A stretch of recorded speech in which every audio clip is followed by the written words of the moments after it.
¿Cómo están el día de hoy? Martes, sí, martes. Martes porque lunes fue ayer. Me confirma si me escuchan. A ver, yo reviso acá, sí. Listo, perfecto. ¿Qué más, Panda? ¿Qué más, Mauro? Menos que Mausero. No. Mauro.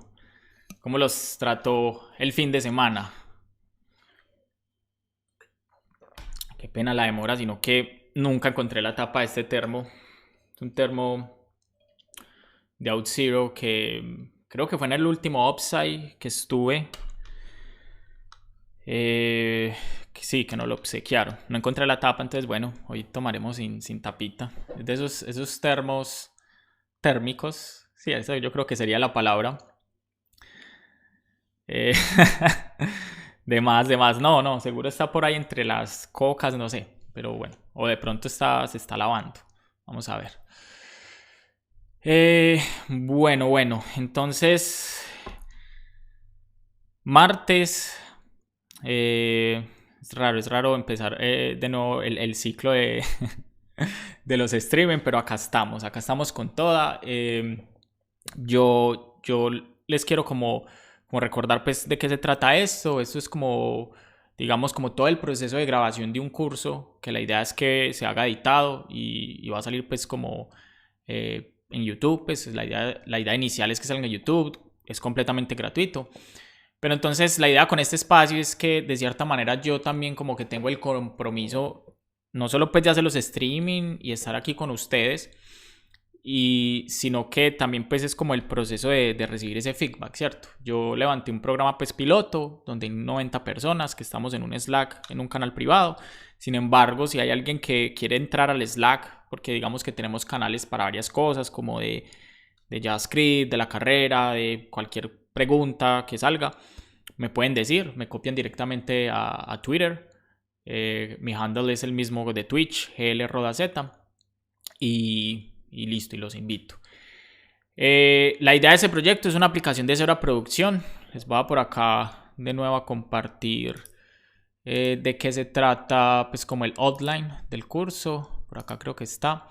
Si se fijan, este es un outline, de nuevo es un borrador, no está escrito en piedra. Y es un outline bastante diferente, creo que lo que estamos acostumbrados, ¿cierto? Hola, Matías. Empezamos pues como con una configuración muy inicial de los componentes, todo el tema de Storybook, que es lo que hemos estado haciendo pues como desde la semana pasada. Vemos temas como Design Tokens, que es lo que vamos a empezar a hablar hoy, ¿cierto? Yo creo que quiero empezar a tocar ese tema porque igual nos vamos a demorar. Aquí estamos sin afán, ¿listo? Esa es una de las primeras cosas que hay que tener en cuenta. Aquí estamos sin afán. De nuevo, estas, digamos, 3 horas semanales que estamos dedicando a la construcción de esto. Es ese compromiso de no dejar el proyecto atrás, hacer la investigación, explorar, aprender juntos, porque aquí creo que desde la semana pasada, desde las 3, digamos, grabaciones que hemos tenido, hemos aprendido un montón, ¿cierto? Uno nunca deja aprender. Y con una tónica de hablar de las cosas que nadie habla, pues, digamos, en los cursos, porque de todas maneras el curso tiene un formato muy específico, ¿cierto? Es de un al grano, ir directo al código, a la solución, pero la intención acá es hablar de esos problemas de los que nadie habla, ¿cierto? Lo charlado, lo profesional, lo que hay que tener en cuenta, y eso es pues como lo divertido que estamos haciendo acá. Entonces parte de eso es precisamente pues como, bueno, yo creo que los primeros 2 módulos, que es como el módulo Hello World y el de Connecting Both Worlds, es básicamente construir Frontend API. Y eso es cualquier clásico curso que ustedes miren por ahí de aprender a hacer una aplicación en React, aprender a hacer una aplicación en lo que sea. Pero luego vamos a explorar cosas bastante interesantes como el tema de logins y events, ¿cierto? Cómo hacemos logins de la aplicación. Porque la realidad es que una aplicación en producción necesita logs. Porque si no, cuando exista un bug en producción, un problema, ¿cómo nosotros hacemos para identificar ese problema de una manera más fácil? Y los eventos son súper importantes para hacer tracking de la aplicación. No estamos hablando de tracking, de que vamos a perseguir usuarios y le vamos a mandar publicidad. No, es porque nosotros cuando construimos una aplicación tenemos una hipótesis, ¿cierto? De cómo la gente debería usar nuestra aplicación. Y Les cuento un secreto. Si ustedes desarrollan una aplicación y ustedes dicen, no, la gente va a hacer clic acá, va a hacer esto, va a hacer esto, y ustedes no están logueando los eventos, ustedes están adivinando.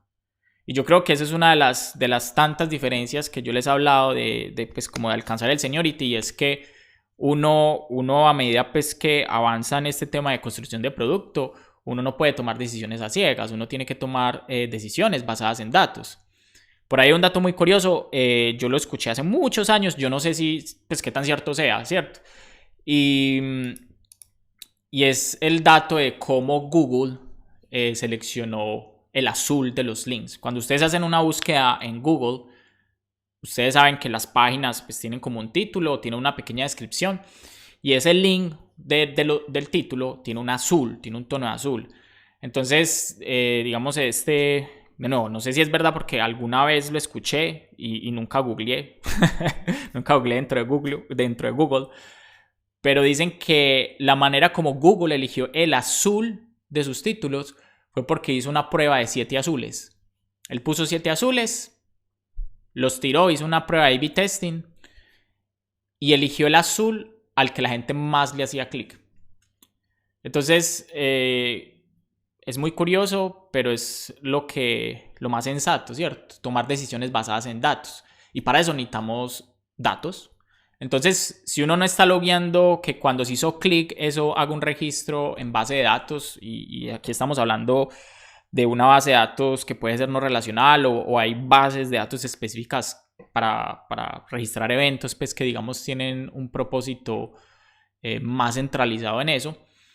Si uno no está haciendo eso, uno está ciego en la aplicación, uno no puede sacar hipótesis, porque uno dice, es que yo estoy seguro que la gente va a usar este feature, pero o haces encuestas o miras tus datos y te fijas, la gente sí está haciendo clic acá, está haciendo clic acá, está haciendo scroll, está, etcétera, etcétera. Entonces, eso es una de las cosas que quizás tampoco nos enseñan, al menos de que de pronto estemos en un curso muy específico como de Analytics, pero son cosas que tienen que ir en las aplicaciones, ¿cierto? Porque, y más cuando uno está, no sé, en una startup y está sacando un producto, uno tiene que tomar decisiones muy rápido. Entonces los datos siempre van a ser de gran utilidad, y siempre hay que hacer, digamos, programación, diseño, incluso el diseño orientado a datos. Los diseñadores más seniors que yo conozco, es su primera regla: no asumir nada, hay que tomar datos, hay que hacer una prueba, hay que hacer prototipos, ¿cierto? Que está muy relacionado con la UX. La UX, las bases de la UX es hacer un montón de investigación de producto mediante entrevistas de usuarios. Luego obviamente está pues como la parte de testing. Yo la hice incluso después de esto porque creo que la manera como, digamos, creamos esta capa de eventos y de login también depende mucho de cómo vamos a crear los componentes. Entonces no quería como que hiciéramos test, luego hiciéramos esta capa de eventos y login y luego tuviéramos que hacer un refactor, ¿cierto? Entonces dije, no, más bien la montamos después. Luego vamos a ver todo un tema de internationalization, que es pues a aplicar temas de soporte multilingüe, de diferentes monedas, etc. Y finalmente pues una parte muy importante que es el bundle, que es como, bueno, cómo nos preocupamos porque nuestra aplicación tenga buen rendimiento, ¿cierto? Y se ejecute bien a producción. Aquí hay un tema, y es que nosotros vamos a usar Next, y Next de por sí ya se preocupa mucho porque las aplicaciones salgan con las mejores opciones, porque tenga un tema de se me olvida el nombre, un tema pues como de hacer chunking. Ellos la verdad, ellos de hecho han trabajado directamente con el equipo de Google para que las aplicaciones en Next, y yo creo que ustedes se han dado cuenta, si no saben qué es Next es un framework de una empresa que hace poco se cambió el nombre a Vercel, liderada pues por Guillermo Rauch. Él es un argentino muy teso. Él fue el que hizo Mongoose. Si alguna vez han usado Mongoose, Guillermo Rauch hizo Mongoose. Creo que también hizo Socket.io, si no estoy mal. Mejor dicho, él es pues como un desarrollador demasiado teso, latinoamericano afortunadamente.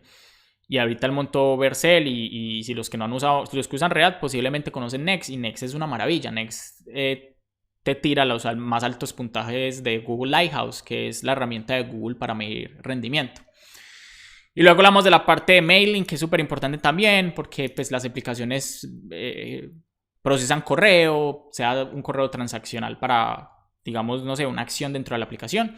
Y finalmente, pues el tema como ya de integración continua y despliegue, que acá nosotros vamos a usar Kubernetes porque yo les hablaba de esto, o sea, uno, digamos, uno puede ser full stack y uno debería tratar de tirar a ser full stack, obviamente especializado y muy posiblemente especializado en una rama, pero hay que entender cómo funciona alrededor. Y la realidad es que el mundo de DevOps, eso es una cosa de locos, o sea, eso es otro nivel. Y si hay que tener las aplicaciones seguras, hay que mantener los servers seguros. Si ustedes tienen un server en DigitalOcean de hace 10 años, les cuento que ese server puede tener muchas vulnerabilidades, porque los servers hay que actualizarlos. Y DigitalOcean te entrega una imagen con un Linux, con una versión, pero es tu responsabilidad actualizarlo, ¿cierto? Y cuando hay actualizaciones de server, pues se pueden dañar cosas. Es como cuando uno sube una versión de una librería.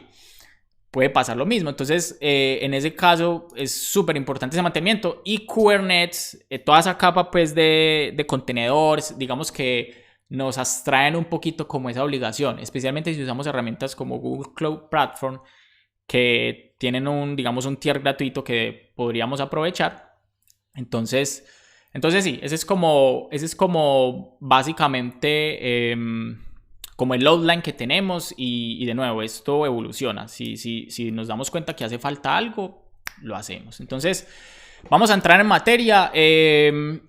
Vamos a empezar a ver hoy qué es ese tema de Zen Tokens, pero primero una cosita. Yo les dije que no les iba a hacer trampa a ustedes y que cualquier cambio que yo tuviera en la cabeza lo iba a compartir en el live streaming, ¿cierto? Porque esa es también la intención. Que ustedes se den cuenta que yo tampoco tengo superpoderes, que yo simplemente llevo mucho tiempo en esto y sí, me gusta razonar, me gusta cuestionarme las cosas, me gusta estudiar mucho, pero soy un ser humano como cualquiera, soy un programador como cualquiera, tengo que googlear, yo me demoro en encontrar errores, cometo errores, entonces yo quiero que ustedes también entiendan eso, ¿cierto? Que acá todos somos iguales prácticamente. Y si ustedes tienen dudas, de una por el chat. Listo, de una por el chat les pregunto.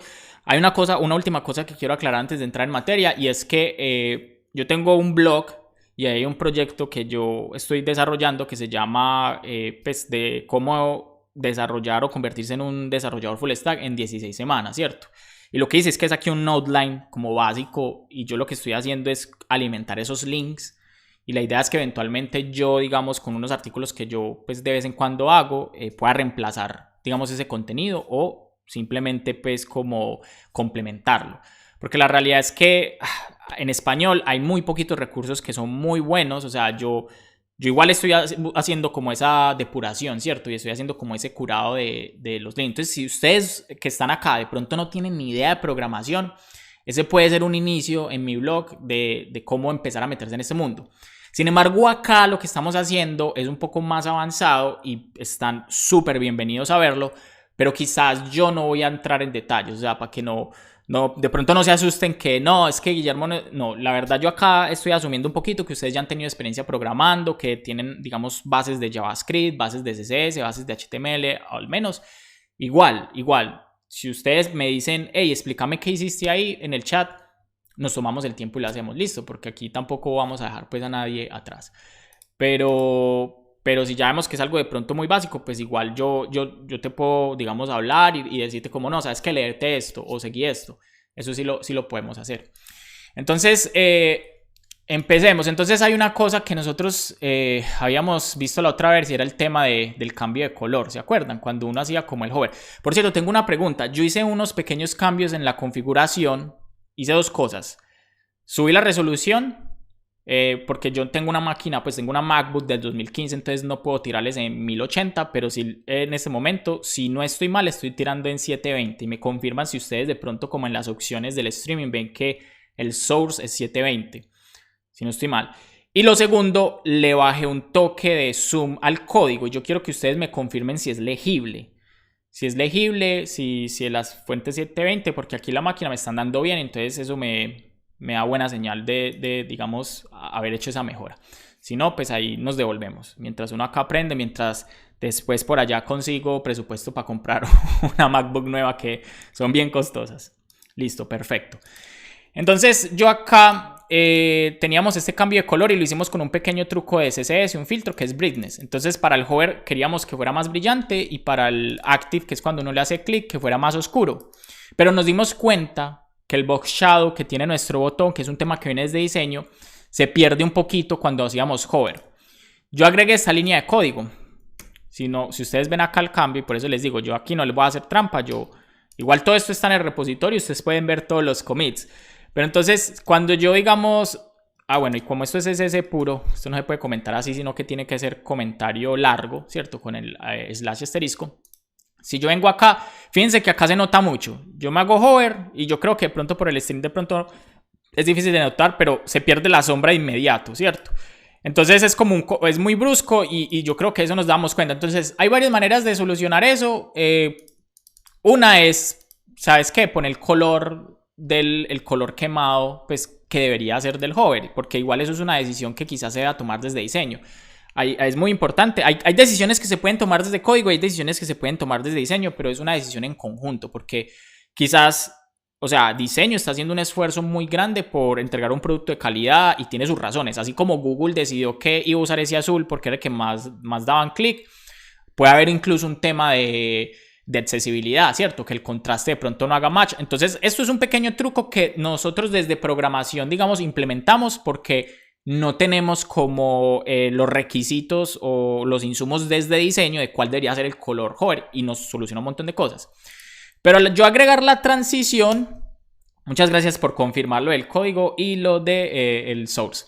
Al yo agregar la transición, a mí se me ocurrió que al agregar la transición de pronto no se ve tan brusco, ¿cierto? Entonces son pequeños trucos desde código. Si ustedes se fijan, al agregar la transición ya no se siente como que la sombra se perdió, sino que es más como un efecto de que eso es lo que queríamos lograr.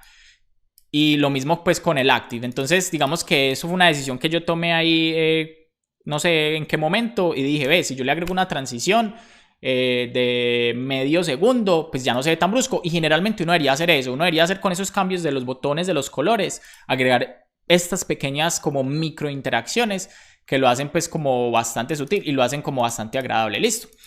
Nosotros hasta ahora hemos construido dos componentes. Hemos construido un botón que tiene un estado primario y un estado secundario. De hecho, le vamos a mostrar la documentación, y para los que de pronto no están familiarizados, eso es Storybook. Es, digamos, como un sandbox, un mostrario de nuestros componentes que de entrada nos agrega un montón de cosas. Yo literal instalé Storybook, creé mis componentes, creé las historias, que es un formato muy muy sencillo, y tengo esto ya incorporado como una especie de documentación en donde incluso yo puedo ver el código, me dice cuáles son las props que se usan, me dice cuáles son las props que recibe y etcétera. Y aquí tengo mi variación, que es el botón secundario, ¿cierto? Entonces es bastante interesante Storybook. Y el otro componente que hice fue, digamos, como el título, ¿cierto? Un heading. Y lo mismo, aquí tenemos un color primario, tenemos unos tamaños que es el small, el extra small. Y de hecho, yo tenía como la duda, y vamos acá a hacer el ejercicio muy rápido para las personas que de pronto digamos, no han hecho historias. Si nos vamos acá en historias, si se fijan, las historias es simplemente implementaciones del componente en React con sus respectivas props. Entonces yo voy acá a decir que sí quiero mostrar mi tamaño por defecto, ¿cierto? Que mi tamaño por defecto es medio. ¿Cómo así que mi tamaño por defecto? ¿De qué estás hablando, Guillermo? Cuando nosotros construimos el componente, en la definición del componente, nosotros pusimos unas props por defecto, ¿cierto? Y esas props es que el tamaño va a ser MD y que el color va a ser default. Entonces incluso yo creo que digamos, por el bienestar, ¿cierto? Por el bienestar de pronto de la documentación y de saber qué es, yo aquí debería poner, por ejemplo, color default, ¿cierto? Y saber que acá el color, yo creo que él no lo recibe, sino que simple el color por default va a ser exactamente el mismo. Vamos a ver. O yo puedo simplemente decir que así como tengo un color por default, igual yo le puedo especificar, ¿sabes qué? Es primario y también es default, porque quizás tenemos una lógica, ¿cierto? Tenemos una lógica en la que ese color está en una variable y entonces le podemos decir si es default o no. Bueno, yo creo que acá vamos a tener un problema porque default es una palabra reservada de JavaScript, ¿cierto? Entonces yo creo que acá no le gustó y vamos a poner acá color default. Y yo tengo una duda, de hecho. Yo tengo una duda porque yo sé que esto tiene como ¿cierto? Como una mejor manera de representar jerárquicamente qué es lo que quiero mostrar en mi documentación. Pero yo no me voy a enredar con eso, simplemente se los dejo ahí sobre la mesa. Bueno, de pronto aquí es small, medium, extra small. No, yo creo que aquí la jerarquía debe ser que medium, ¿cierto? Debe ser primero. Entonces si ponemos medium acá, ahí cambia, listo. Entonces ahora sí, medium, small y extra small. Entonces aquí se ven pues como los tamaños y se ven las props que le debemos pasar. Nosotros decimos usar como medias de camisa, listo. Los colores igual, color primario y color secundario. Yo sé que uno puede hacer como una jerarquía, como que uno puede hacer como pequeñas carpeticas acá, ¿cierto? Así como tenemos los átomos, y esto es de una metodología que se llama Atomic Design. Y les cuento, yo ahorita al principio voy a estar hablando mucho de estas cosas que ya he hablado digamos como en los videos anteriores, pero a medida que vamos adentrando y vamos avanzando, yo ya voy a dejar de explicar qué es Atomic Design, si se dan cuenta, yo como que antes iba como diciendo, Atomic Design, moléculas, pero ahora es una metodología que se llama Atomic Design. Ahí les dejo la tarea, o se ven los otros videos, o leen qué es Atomic Design, o me preguntan por, por el chat. Listo, ahí les dejo pues como todas esas opciones. Entonces, listo. Entonces, ¿qué son los Design Tokens? Y ese es el tema que queremos hablar. Entonces, resulta que los Design Tokens son como una evolución de las variables. Listo. De hecho, yo les había dejado, digamos, la tarea de mi blog. Hay un artículo de Design Tokens. Se llama Design Tokens al rescate.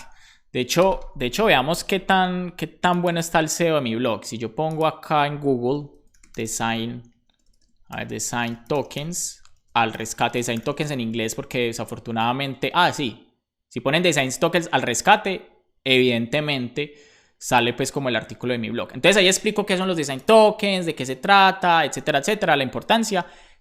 Un artículo que escribí muy bueno de Design Tokens, porque de Design Tokens hay documentación en inglés, pero en español hay muy poquita. Y también es como uno de estos conceptos tan nuevos que muchas personas, digamos, no se han puesto como de acuerdo cómo se deberían implementar. Y yo lo que hice fue como presentar opciones, ¿cierto? Y como que explicar el concepto y ya, digamos, la implementación depende de ustedes, ¿cierto? Uno ya toma decisiones y uno siempre va a hacer eso. O sea, uno muchas veces le dicen como... Hay una frase muy famosa... la vi en un curso de alguien que hace caricaturas, pero creo que después escuché por ahí en una serie que creo que había sido Albert Einstein, pero no estoy seguro, ¿cierto? Que dice que para romper las reglas primero hay que conocerlas muy bien. Entonces lo mismo pasa con la programación. O sea, si ustedes conocen ciertos paradigmas, ustedes no pueden hacer como aberraciones o no pueden llegar a como a modificar cosas así nomás si no conocen las reglas y entienden por qué se hicieron. Incluso el tema de los Design Systems, el tema de Atomic Design, el mismo autor, él tiene un libro que se llama Atomic Design y habla de Atomic Design y más que todos los Design Systems. Él dice, vea, ustedes no tienen que llamar esto átomos o moléculas. Ustedes lo pueden llamar Pepito, Juanito, como quiera. Lo importante es esa consistencia, ¿cierto? Entonces, aplica lo mismo con los Design Tokens. Entender la razón de por qué y luego ustedes ya lo modifican a su gusto. Y la realidad es que todo es así. Si ustedes se van a una empresa A, una empresa Y, aquí usamos, no sé, metodologías ágiles, pero los stand-ups no los hacemos así. O aquí usamos React, pero usamos esto así, ¿cierto? Digamos que cada proyecto es especial, cada proyecto tiene sus necesidades, sea por el cliente, sea por el equipo, etc. Entonces, Design Tokens es, en pocas palabras, variables. ¿Listo? Variables. De hecho, nosotros habíamos empezado a hacer un documentico por acá de variables que está como en nuestro main CSS. Y aquí y tenemos las variables de colores, algo pues bastante sencillo. Pero los Design Tokens nos dan una estructura a esas variables. ¿Por qué? Porque pasa lo siguiente. Ustedes tienen un montón de colores, ustedes tienen un montón de valores. Y no les ha pasado que les dicen implementen un botón o implementen este selector. Y uno dice, ¡ay, jue madre! Así dicen pues en Colombia, en Medellín, más que todo. Puedo hablar por Medellín porque yo soy yo soy del Carmen de Oral, pero viví casi toda mi vida en Medellín. Ahorita estoy viviendo en Estocolmo, Suecia. Entonces dicen, ¡ay, jue madre! ¿Qué color usar? ¿Cierto? Entonces uno como que hay tantos colores. Y yo estoy seguro que a ustedes les ha pasado cuando de pronto han intentado ¿qué más? Oscar, ¿bien o no? Qué bueno tenerte por acá. Oscar es paisa también. Oscar yo sé que es mexicano. Yo sé que vos sos mexicano, pero vos te estás colombianizando, ¿sí o qué? Eso, rolo. Eso no, pero excelente. Yo creo que uno como paisa, a uno le tiene cierto como decirlo, como cierta apropiación de la tierrita de uno. Y uno va a Bogotá y uno dice, no, Bogotá tan maluco, qué pereza. Pero la verdad es que mis últimas experiencias con Platzi, esto hay que hacérselo saber a Oscar, me han hecho querer a Bogotá. O sea, la experiencia cuando yo iba a grabar cursos con Platzi, me han cambiado la cara de Bogotá y me han hecho ser obviamente más mente abierta, porque pues eso de ser tan regionalizado, eso es feo, eso es feo. Entonces ahí sí digamos que le doy las gracias a Platzi, que esa experiencia de grabar los cursos, excelente para uno llevarse lo mejor de una ciudad. Bueno, entonces sí, es cuasi paisa, cuasi rolo. Ahí está Oscar con nosotros. Entonces uno no sabe qué decisión tomar. Y si ustedes alguna vez han intentado modificar un framework, si alguna vez han usado Bootstrap, si alguna vez han usado, no sé, Undesign, se dan cuenta que tienen demasiadas variables. Y es muy bacano porque es un framework que se puede personalizar. Pero a la hora de ver esas variables son demasiados colores y si tratan como de decir, bueno, el amarillo del warning message. Pero es muy caótico, ¿Y dónde está el problema? Que es una estructura plana. Es una estructura plana de variables. Entonces los design tokens, y por eso es que el nombre del artículo que yo escribí se llama Design Tokens al rescate, es ese rescate de ese problema del mundo y el mar de variables, en donde uno le da una estructura que antes te ayuda a tomar esas decisiones. Entonces, hay dos conceptos muy importantes y uno es choices. Y de nuevo, yo le explico en detalle, pero acá les hago un breve repaso. Choices es tener... Hay una cosa muy interesante que es la paradoja de la elección, ¿cierto? Y yo creo que acá tenemos la oportunidad de charlar un poquito. De nuevo, esto es de hablar, de compartir conocimiento, obviamente de hacer código, pero a veces las cosas hay que hablarlas. Porque si ustedes no se llevan esas bases y esos conceptos, empiezan a codear como locos y cuando menos piensa... es que esto no era lo que queríamos, ¿cierto? Entonces hay que hacer la reflexión. Entonces hay algo que se llama la paradoja de la elección y yo quiero que ustedes se pongan a pensar esto. Cuando uno tiene más opciones, es más difícil elegir. Y de hecho la persona, creo que es un psicólogo en TED Talk muy interesante sobre eso. Yo la cito en el artículo. El man dice que él se dio cuenta que tener menos opciones es sinónimo de felicidad. Entre ustedes tengan más opciones, ustedes son más infelices. Porque tienen que pensar más, tienen que decir, es que esto, es que otro, mejor dicho, es un problema. Entonces, él decía que, por ejemplo, él era muy feliz cuando existía como un par de blue jeans de X marca, porque usted se ponía el blue jean A o el blue jean B, ambos eran feos, tiesos, terribles, pero era lo que había y usted decidía.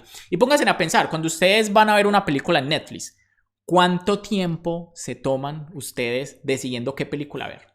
Y es horrible. Y puede pasar media hora, una hora y en eso si hubieran visto una película. Pero si ustedes alguien les llega y les dice, ¿cierto? Llega y les dice, vea, o vemos esta película o vemos esta otra película, ustedes toman una decisión de inmediato porque ustedes ya como que, bueno, solo hay dos opciones, súper chévere. O lo mismo para comer. Cuando uno llega y ve un menú así grande y uno es, ¿qué quiero comer? Y es que está esto y está eso. Eso es terrible. En cambio, cuando ustedes llegan a un lugar que solo hay perros o hamburguesas, ustedes ya saben qué comer, ¿cierto? Y entonces eso se traduce a tiempo, Entonces es muy interesante este tema de la paradoja de la elección. Cuando tenemos más opciones, esto es más complicado. Y adivinen qué, adivinen dónde tenemos muchas opciones. En el CSS. Listo, en el CSS tenemos un montón de opciones. ¿Cuántos colores de CSS se pueden hacer? ¿Cuántas opciones de colores hay? ¿Cierto? Sea desde la hexadecimal o sea desde el RGB. Hay muchos. ¿Cuántos píxeles de padding podemos tener? Yo no sé realmente cuál es el límite de las reglas de CSS, nunca lo he averiguado, seguro hay un límite. Es como cuando hay un Z-index, ¿cierto? Cuando vemos esos Z-index de menos 9 trillones 999, ¿listo? Es terrible. Entonces, lo mismo pasa, tenemos muchas opciones. Entonces, digamos que el primer concepto de Design Tokens que nos rescata de ese mundo de opciones es choices. ¿Qué pretende hacer Choices? Choices lo que pretende hacer es que de todas esas opciones que tenemos en CSS y de cualquier otra cosa, porque digamos esto está muy orientado obviamente al diseño, por algo se llamarán Design Tokens, es como limitarnos esas opciones. Esto es algo que yo creo que ustedes le han hecho seguimiento a una librería muy buena que se llama Tailwind CSS Y ellos tienen un libro que se llama Refactoring UI, si no estoy mal, y es uno de los temas que tocan ahí. En este libro Refactoring UI hacen referencia a eso. Ustedes tienen que limitar las opciones. Ustedes tienen que limitar las opciones de las fuentes, tienen que limitar las opciones de los colores, tienen que limitar las opciones de los tamaños. Entre más opciones tengamos, más desastroso va a ser el diseño o la construcción de componentes en el futuro. Entonces, cuando hablamos de Design System y pilas que Design Systems es un concepto muy diferente de Design Tokens, ¿cierto? Design Tokens está dentro del mundo del Design System. Cuando ustedes usan los Design Tokens en un Design System, tienen una consistencia de esas opciones en todas las áreas, desde diseño hasta desarrollo, y todo el mundo es feliz porque todo el mundo habla de los mismos valores de Z-index, de los mismos valores de fuentes, de los mismos valores de colores, y tenemos opciones, pero cortas, y las acortamos. Entonces ese es el primer, digamos, como la primera enseñanza de los Design Tokens, lo primero que hay que aplicar. Y luego... Y aquí yo creo que sí me voy a poner del lado malo, ¿cierto? Del policía malo. Y si ustedes alguna vez han leído por ahí, que es que yo tengo mis Design Tokens y tienen una estructura plana, déjeme decirle que eso no son Design Tokens, ¿cierto? Y esto también, digamos, puede ser, esto cabe dentro de lo que les hablaba de que de pronto mi proyecto no necesita diferentes niveles, ¿cierto? Pero de alguna manera tiene que existir esa estructura jerárquica, listo. Y de alguna manera, listo, son opciones. Si no tienen esa estructura, yo pienso, no, esos son variables y simplemente limitaron las variables y hicieron un muy buen trabajo eligiendo variables. Ahora bien, ¿cuál es el próximo con Guillermo Raspa Platzi? Eso es un secreto y esto, creo que eso no es para hablarlo acá. pero gracias por preguntar. Ahora bien, ¿cuál es nuestro, digamos, como nuestro segundo concepto importante dentro de los Design Tokens? Entonces, por acá está Choices. Nuestro segundo concepto son Decisions. ¿Listo? ¿Y qué son las decisiones? Entonces, teniendo en cuenta esas opciones que ya limitamos, en donde aumentamos nuestra felicidad, ahora vamos a tomar decisiones. Y aquí sí hay como un debate y hay una línea delgada de qué tan específico ser en las decisiones.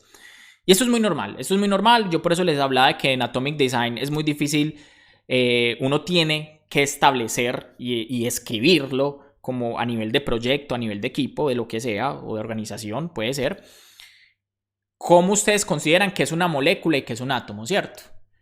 Incluso yo he visto que en varias empresas agregan otros niveles porque son necesarios, porque esa implementación lo requiere. Entonces lo mismo pasa con las decisiones. Las decisiones es simplemente aplicar como variables ya muy específicas.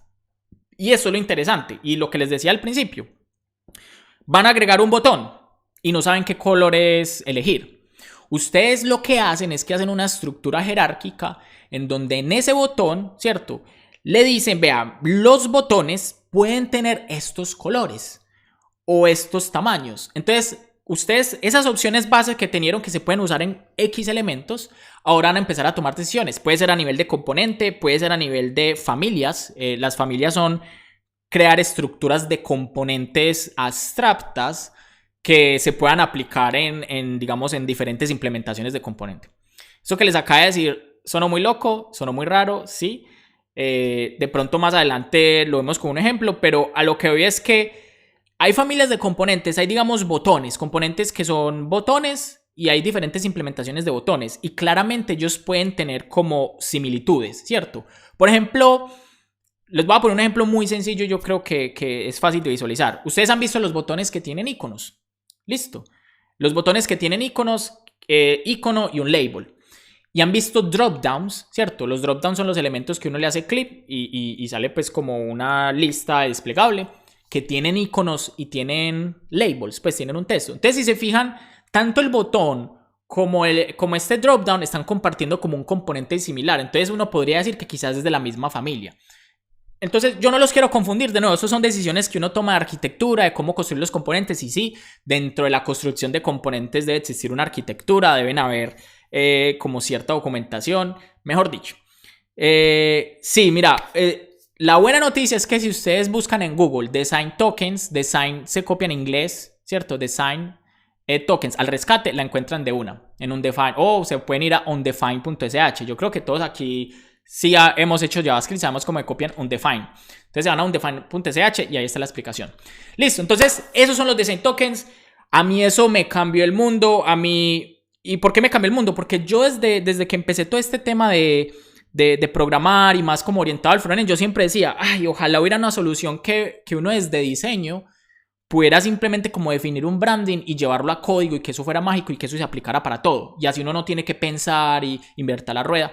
Y a mí los design tokens me han dado la posibilidad de empezar a crear eso, ¿cierto? Porque yo ya lo que hago es que yo ya tengo como una base de design tokens y al yo migrarla dentro de proyectos, yo simplemente cambio mis choices. Porque, digamos, mis choices y mis decisiones, ¿cierto? Y las modifico un poco. Porque, ¿se acuerda cuando hablábamos de primario, ¿cierto? Yo creo que yo tengo limitado el tema de los links, ¿cierto? Los links no se están viendo de pronto en el chat. Pero yo creo que yo los puedo copiar por acá. Si yo les copio por acá HTTPS, acá me disculpan la lentitud. Porque yo tengo acá ¿cómo se dice? Yo tengo acá un kit de streaming portable, listo. Yo estoy en el pro del trabajo remoto y... y este kit portable, esto que ustedes están viendo acá, mi pantalla es el iPad, esto acá se desarma y se arma. Yo acá transformo el streaming y luego esto se convierte en una sala normal, sin luces ni nada, listo. Entonces acá mi celular es donde yo reviso pues el chat. Entonces eso me cambió mucho la vida porque yo ya lo que hago es que, ¿se acuerda cuando hablamos de un color primario? Entonces yo tengo mis decisiones y van a haber unos colores. Perdón, yo tengo mis choices que van a ser unos colores. Y luego en mis decisiones yo digo, ¿sabes cuál va a ser mi decisión de color primario? Este choice. Entonces, las decisiones llaman los choices. Entonces, es muy interesante porque cambio de proyecto, puedo implementar los mismos design tokens y ya digo que el color primario no es este choice, sino este otro choice. Y eso es súper interesante porque incluso ustedes pueden implementar cosas como dark mode, temas, con una estructura de design tokens muy, muy fácil. O sea, fácil entre comillas porque de todas maneras tiene que existir una jerarquía, tiene que haber unas convenciones y un montón de cosas. Listo. Entonces, bueno, entonces vamos a ver yo cómo implemento design tokens y cuál es mi, digamos, como mi approach. Y aquí yo hago mucha trampa. Listo. Aquí yo aplico la de no reinvierta la rueda. Entonces, hay una cosa que les quiero hablar antes de entrar en detalle y es una de las cosas que yo les he venido hablando antes y es la interoperabilidad. Listo. La interoperabilidad es como esta, digamos, manera de crear las cosas de tal manera que cuando uno migre de sistemas o tecnologías no sea tan trágico. Entonces, hay una especificación de creación de temas que se llama la especificación de temas, Theme Specification. Eso lo pueden encontrar en una página que se llama stylesystem.com, en donde básicamente es un framework que te dice cómo crear como un sistema de estilos. Y es muy interesante porque él dice como que, bueno, si vamos a hablar de font size, entonces llamémoslo igual, llamémoslo font sizes. Y si vamos a hablar de colores, creemos colors, ¿cierto? No nos pongamos como a reinventar la rueda. Si necesitamos como colores en tonos, simplemente usemos como, listo, usemos un array o hagamos alias. Entonces, esto se los quiero compartir porque, de nuevo, así como yo hago trampa, entre comillas, o tomo inspiración de, digamos, otros sistemas, otras implementaciones, la realidad es que todos se comparten y se alimentan de esas otras implementaciones. O sea, eso es lo bonito de la web, eso es lo bonito del desarrollo y es que el software libre, el conocimiento, digamos que hay una, ¿cómo se dice? Como que hay un tema de que nos gusta compartir, ¿cierto? Y yo lo que estoy haciendo acá con ustedes es compartir conocimiento, porque nos gusta salir adelante, nos gusta que la tecnología, ¿cierto?, cambie la humanidad. Y la única manera de que la tecnología cambie la humanidad es compartiendo conocimiento. Eso de que tengo un secreto, una idea, yo creo que eso está en el pasado, ¿cierto? Tener una idea es muy bonito, pero una cosa es ejecutarla y una cosa es que funcione. ¿Listo? Son incluso dos etapas. Entonces, una de las cosas que a mí me gusta hacer para hacer los design tokens es irme a Tailwind, porque ellos han hecho un increíble trabajo, y literal sí, Tailwind. Entonces yo me voy a Tailwind CSS, si no conocen Tailwind CSS, es una excelente librería de utilidades. Y ellos por acá tienen un tema de la configuración. Entonces yo me voy a configuración y ellos acá tienen precisamente un archivo que se llama tailwind.config.js. Y ellos tienen, o sea, es una configuración que ustedes les pueden hacer override. Y Tailwind se basó precisamente en todo este tema de la especificación de temas. Y si yo me voy a la default configuration, ellos me llevan acá al, digamos, como al al GitHub. Y aquí está el tema de ellos. Listo. Entonces yo lo que hago es que literal yo copio. Y bueno, ¿y saben por qué también hago esto? Porque en el libro de Semantic Refactoring UI, ellos explican el trabajo tan berraco o el trabajo tan teso, no sé qué palabra neutral de español usar acá, pero yo creo que ustedes me entienden, de cómo eligieron esos tonos de los colores. Y no les quiero dar spoiler, Refactoring UI es un libro excelente que recomiendo. Explican conceptos de color, cómo los azules son más oscuros, sí, laborioso, pesado. Y no hay fórmula mágica. Esto no es como lo que yo hice del filtro del brillo, que entonces no. Ellos a ojo, pilas, a ojo, a ojímetro. Porque en el color, en el diseño, hay un tema de equilibrio, de percepción del ojo, de yo lo veo más oscurito, ¿no? A ojo eligieron estos colores. Entonces yo me pongo a pensar, si ellos ya se tomaron el trabajo de elegir una buena variedad de verdes, una buena variedad de azules, ¿yo para qué me voy a poner a hacer eso? Si ellos ya hicieron esa labor, ¿cierto?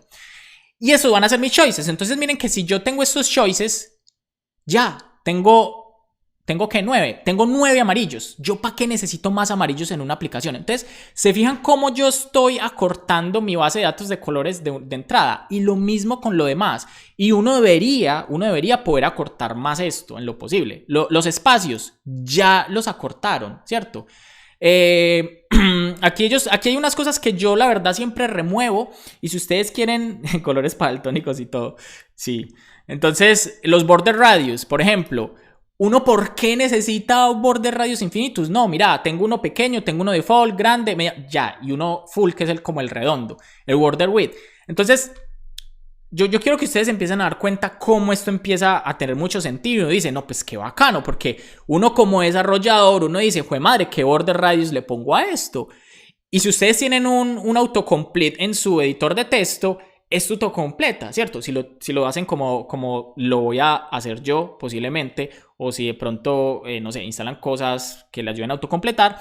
Entonces, mire que es muy interesante, los box shout, ya tenemos nuestros choices. Entonces, digamos que mis choices yo me baso en este archivo.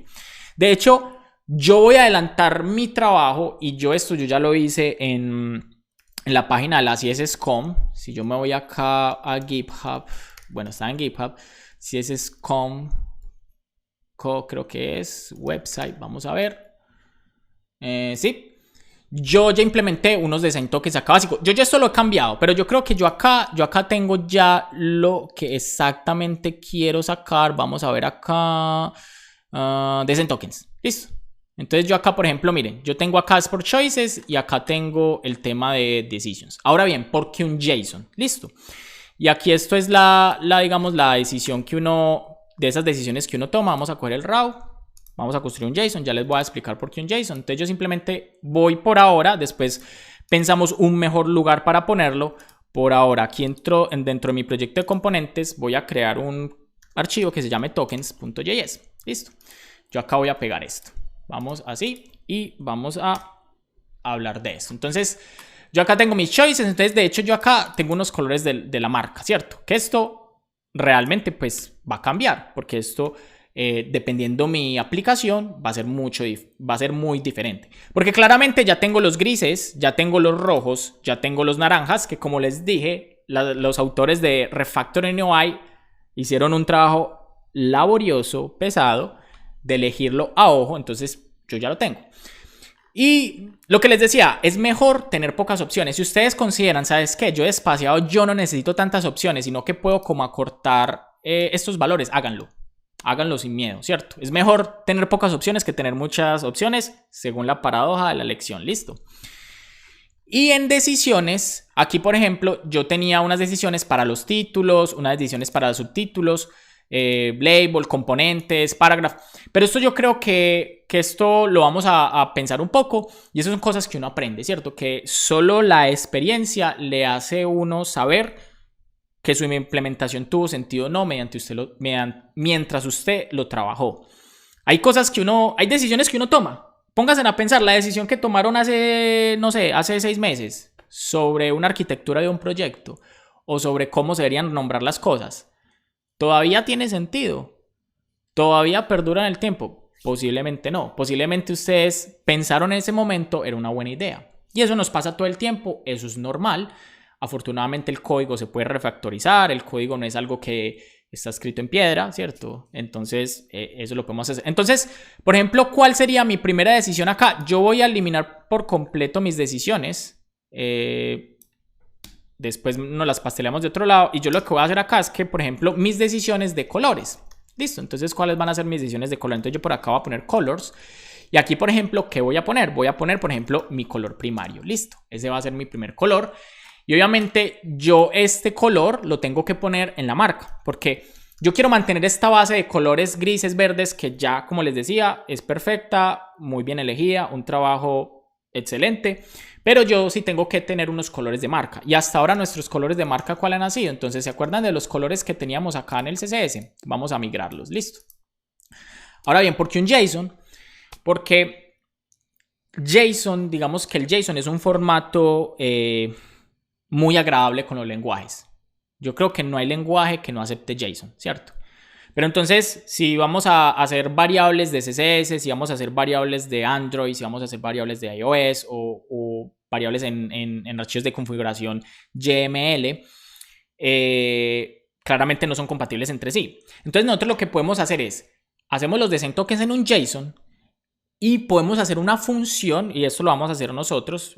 Aquí nos tenemos que dar en el coco y hacerla en Node.js.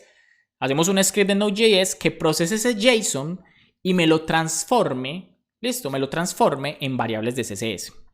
Suena interesante, yo creo que suena bastante interesante el reto. Aquí de una vez de entrada hacemos una pausa en el frontend y empezamos a hacer Node.js. Claramente eso no lo vamos a hacer hoy. Recuerden que nosotros hacemos 1 horita por día porque tenemos vidas ocupadas. Yo no les quiero quitar mucho tiempo, yo quiero que aprendamos una cosita. Yo creo que hoy hemos tenido bastante aprendizaje. Cuéntenme ustedes en el chat si han aprendido algo o quién no ha aprendido algo para no sé, para darle un dato curioso y que se vaya de aquí con algo aprendido. Entonces, yo lo que voy a hacer acá es migrar por ahora y vamos a empezar a migrar. Entonces, white, me dicen por acá, sí, no, ese script es fácil, es leer un archivo y simplemente ahí sí nos ayudamos de librerías como Lodash, ¿cierto? Para no ponernos a inventar. Lodash tiene, se los voy a explicar, ¿cierto? Es bastante sencillo, para que me crean. Lodash tiene librerías para convertir de camel case a, por ejemplo, a Dash. Y ya dependiendo, digamos, este árbol de, ¿cierto? De los objetos, sacamos los keys. Hay un método que se llama object.keys que nos puede sacar los keys. Aquí nos vamos a embalar. Yo la verdad no sé cómo lo voy a hacer, pero lo vamos a hacer. Porque hay librerías muy bacanas. Acá yo les puedo también compartir. Hay una librería que se llama Theo Design Tokens. Y hay una librería. Ay, Dios mío, esa librería es de Amazon. Creo que es Amazon Design Tokens. Vamos a ver. Sí, Style Dictionary. Me gusta más Style Dictionary. Las dos hacen exactamente lo mismo. Pero estas librerías hacen algo así parecido a lo que vamos a hacer. Sino que las librerías son tan pesadas y tienen tantos, digamos, maneras de hacer las cosas a la manera como lo dicta la librería, que es demasiado para nosotros, para lo que nosotros queremos implementar. Y recuerden que uno debe tratar de tener el menor código de tercero posible, porque es que si ellos deciden no mantenerlo, si tienen un bug y tienen un problema, nada como lo familiar, ¿cierto?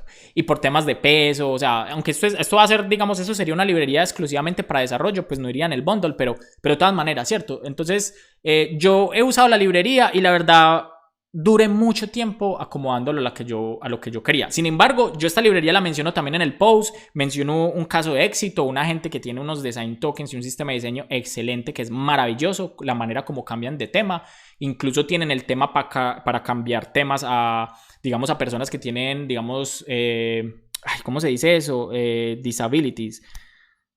Se me olvida la palabra, me ayudan en el chat. Una persona que tiene una... No sé, estoy pensando como en la palabra en inglés. Sí, como cuando es daltónico, o tiene pues como problemas de visión o etcétera, ¿cierto? Entonces, muy tesos estas personas que implementaron Style Dictionary. Y Style Dictionary, discapacidad, gracias. Uy, no. Disability, ¿cierto? Disability es la palabra en inglés. Bueno, a veces en mi cabeza andan mil cosas. Entonces es bastante interesante y ellos convierten incluso, por ejemplo, hay un uso de caso muy interesante. Ustedes en CSS pueden usar medidas relativas como EM o REM, pero en React Native solo pueden usar píxeles. Entonces, ¿qué pasa si mis design tokens están en EM? Entonces, esta librería tiene como funciones de transformación que te permite definir como una base y pasar de EM o digamos medidas relativas a píxeles, y es bastante interesante. Y esa fue la razón por la que lo usé. Estaba buscando algo así, pero dije no, la verdad fue más trabajo de lo que pensaba. Y cuando la mejor solución es la solución más sencilla. O sea, cuando algo es muy complicado, cuando ustedes dicen no, estoy que darle muchas vueltas, sospechen que esa solución quizás no sea buena. Listo. Entonces yo acá, por ejemplo, lo que hago es que como acá yo tengo ya, digamos, mis colores de brand y van a salir más porque recuerden que nosotros acá tenemos nuestro prototipo, ¿cierto? Para los que de pronto no saben que nosotros estamos ya tenemos un prototipo, literal, un prototipo. Acá se puede hacer clic y hace cosas. Yo esto lo tengo que compartir.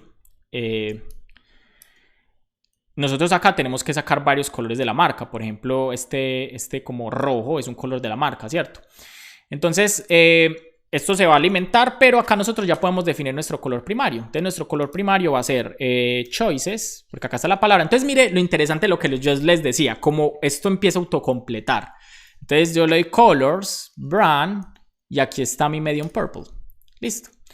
Y piensen cómo ya los design tokens empiezan a esto es un JS, porque pues es un objeto, sí, esto lo exporto. No era un JSON, perdón, les mentí. Pues es JSON, pero en JavaScript. Mire cómo esto empieza a tomar forma y yo ya tengo mi color primario. Eso quiere decir que si yo esto lo traduzco pues a CSS y yo digo, es que el color que voy a usar en este botón es el color primario, y yo el día de mañana salgo con un tema en donde mi color primario ya no es este medium purple, sino que es este otro rojo, es muy fácil, yo cambio mi decisión. Y como mis componentes están alimentando esos design tokens, entonces fácilmente el tema se actualiza y no tengo ningún problema. Y lo mismo pasa como cuando uno quiere implementar cosas como dark mode y etcétera, etcétera. Entonces, acá, digamos, ya es un trabajo pues de mucho pedal, de uno, digamos, como decidir qué cosas hay que cambiar. De pronto yo lo que podemos hacer es esta semana trabajar en este script que les digo, pensar un poquito la estructura de cómo lo vamos a manejar. Y yo lo que puedo hacer el fin de semana es basado pues en el mockup, porque tampoco quiero que estemos acá todos mirando una pantalla, a ver cómo decidimos cosas que de pronto van a requerir más tiempo y que tampoco yo les quiero hacer perder pues su tiempo acá, no sé, leyendo y analizando de esa manera. Obviamente el resultado de ese análisis, de ese pensamiento del fin de semana, yo lo traigo acá y lo discuto y lo comparto, de cómo de pronto deberíamos estructurar mejor esas decisiones. Listo. De nuevo, esto yo ya les he dicho y me voy a seguir disculpando porque a veces me ha pasado, no solo me pasa acá en los streamings que son solo una hora, me ha pasado cuando hago bootcamps, cuando, no sé, doy cursos, digo, ¡jue madre! ¿Qué tiempo? Tan poquito. Pero bueno, yo creo que es nutritivo y nutritivo para la cabeza, para la mente. Entonces, no, muchas gracias por acompañarme. Ya pues nos vamos pasando la hora. Ya sabe que nos vemos mañana a la misma hora. Hasta el jueves, martes, miércoles y jueves, 3 p.m. Colombia, eso es GTM-5. Igual en el Twitch yo ya puse pues como el horario. Y también sé que es una hora muy atravesada, pero ustedes pueden ver la grabación. Recuerden escribir en el chat, recuerden darme feedback. Si quieren entrar en el Slack, me hablan por Twitter, mis DMs están abiertos. Y vamos acá a responder unas preguntas en el chat. Me dicen que si vamos a ver Dark Mode. Yo quiero que lo hagamos porque creo que una de las cosas más difíciles de implementar es precisamente esto de hacer temas.